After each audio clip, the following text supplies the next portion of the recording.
Hey guys, welcome back to my channel. Today I have another fall time tutorial on this look that I'm wearing right now. It's actually all with affordable drugstore products.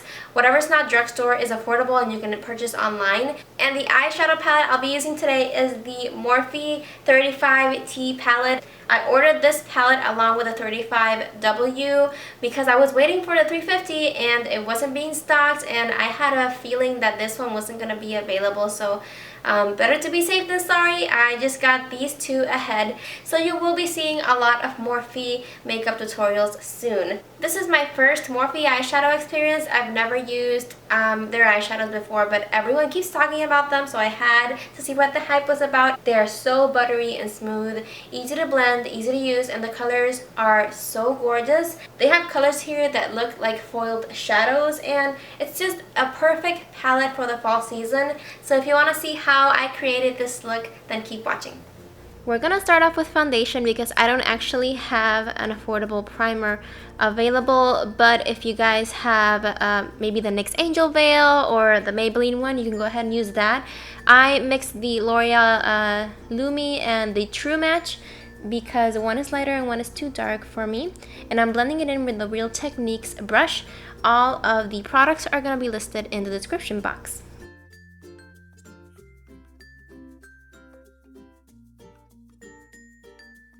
Next, I'm grabbing the Pixi Under Eye Brightener or Corrector. I'm not sure what the name is. I will link it down below if you're wondering. I do have some darkness underneath the eyes, so this really brightens up the under eye area. You can just use this product alone, but I'm going to use a concealer over the top, and I'm using the Maybelline Fit Me in the color Fair for underneath my eyes.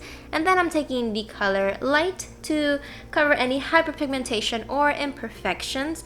The light color is a little bit more yellowy, and it does a good job at neutralizing any redness on my face.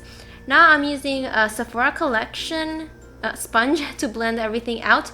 This one is actually pretty affordable. I don't remember the price, but it's definitely not the price of a beauty blender.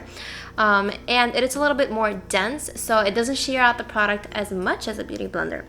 To set everything in place, I'm using the Maybelline Fit Me Matte and Poreless powder. And I love this powder because it's really brightening and it doesn't dry out my skin. Now to fill in my brows, I'm using the Maybelline Eyestudio Brow Define and Fill Duo, and I like to use the pencil to kind of shape my brows. I do use a light hand to make it look a little bit more natural. Then I like to go in with some concealer to carve out my brows. I don't use a lot, I just like to define them a little bit. Lastly, I just use this Brulee to blend everything together. Now to prime my eyelids, I'm using the Milani eyeshadow primer. This is one of my favorite primers ever. I think you guys heard this before. And now onto the palette. I'm going to start off with a neutrally matte brown shade, and this is just going to define my crease. And I know it seems like I'm not blending a lot, but I really did take my time to blend out the color. It looks like I'm falling asleep actually because the brush is so soft. It's actually by Morphe, and it's an amazing brush. Next, I'm using this cranberry type shade, and I'm just gonna deepen up my outer corner. And this eyeshadow is so pigmented and super soft, and I barely had to touch it to get really good pigmentation. So I'm just keeping this concentrated in the outer corners. Now I'm taking this caramel brown color, and sorry for the descriptions, these don't really have names, and I'm just using a blending brush to soften that deeper shade. I would much rather blend it with a slightly lighter shade than use the same color because they're so pigmented it can easily go overboard. And keep it concentrated into the crease, don't go too high up with this. Going back to the beginning shade, the neutral brown, I'm really just blending over what I just blended, because blending is key. And really, it's all about creating dimension with the different colors that you use. Going back to that caramel brown shade, I kind of wanted to create a halo look because I usually do bright inner corner and dark outer corner, so I thought I would mix it up a bit. You have to be really careful with this shade because it is very pigmented, so just use a little bit and build it up slowly. Going back to the neutral brown, I am just softening the inner corners and blending everything together. Now onto the lid shade. I wanted to do a taupey shimmery color, but I wanted it to be foiled, and this is an affordable tutorial, so I went ahead and used eye drops. They worked perfectly. You just gotta make sure you don't use a lot, because if the brush is too wet, the eyeshadow won't transfer. And then I'm just using a blending brush to soften up the color. I'm taking this matte eyeshadow from Wet n Wild. It's called Creme Brulee, and I forgot I even had this. This is a great brow highlight if you don't like shimmer, but it also acts like an eraser if you went too high up with your eyeshadow. I'm using a stiff brush and also a blending brush to kind of diffuse the darker shades. Going back to that cranberry color, I'm going to place this on my lower lash line all the way into the inner corner because I want to create a smoky effect.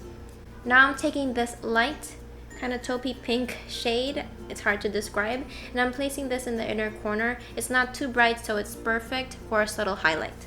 Going back to that caramel shade, I'm going to use a fluffier brush to smoke out my lower lash line even further. Next, I'm taking the NYX Jumbo Eye Pencil in Black Bean, and I'm defining my top lash line.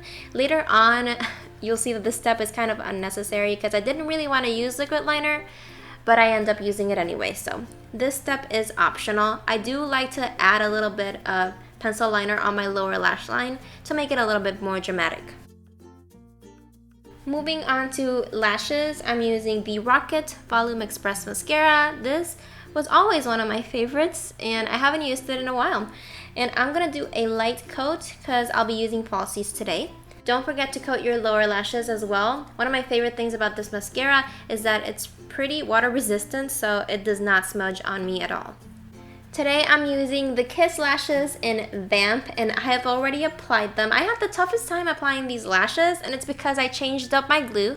I used the Duo Lash Glue when I usually use my Revlon Lash Glue. And I'm also using liquid liner. This one is by Wet n Wild. I'm doing a very subtle wing because I need to cover up the glue. I'm going in with one last coat of mascara to blend in the falsies with my own.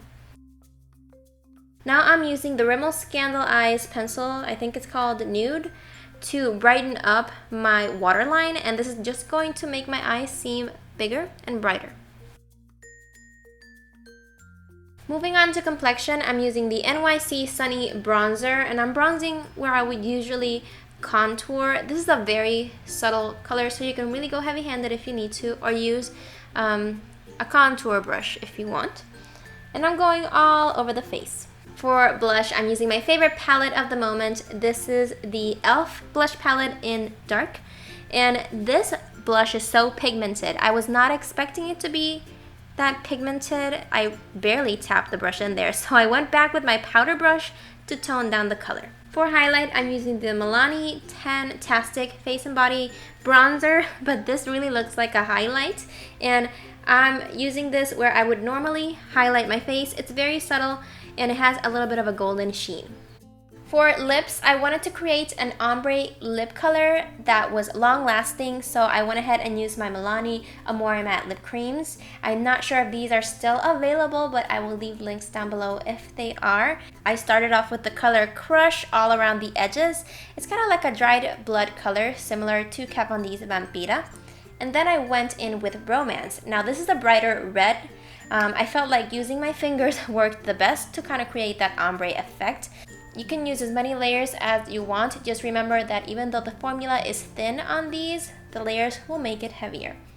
That is it for this fall time Thanksgiving holiday makeup look. I think it's very appropriate for the fall or winter season. It's got some cool tones in there, and the bright red lip is very classic and timeless.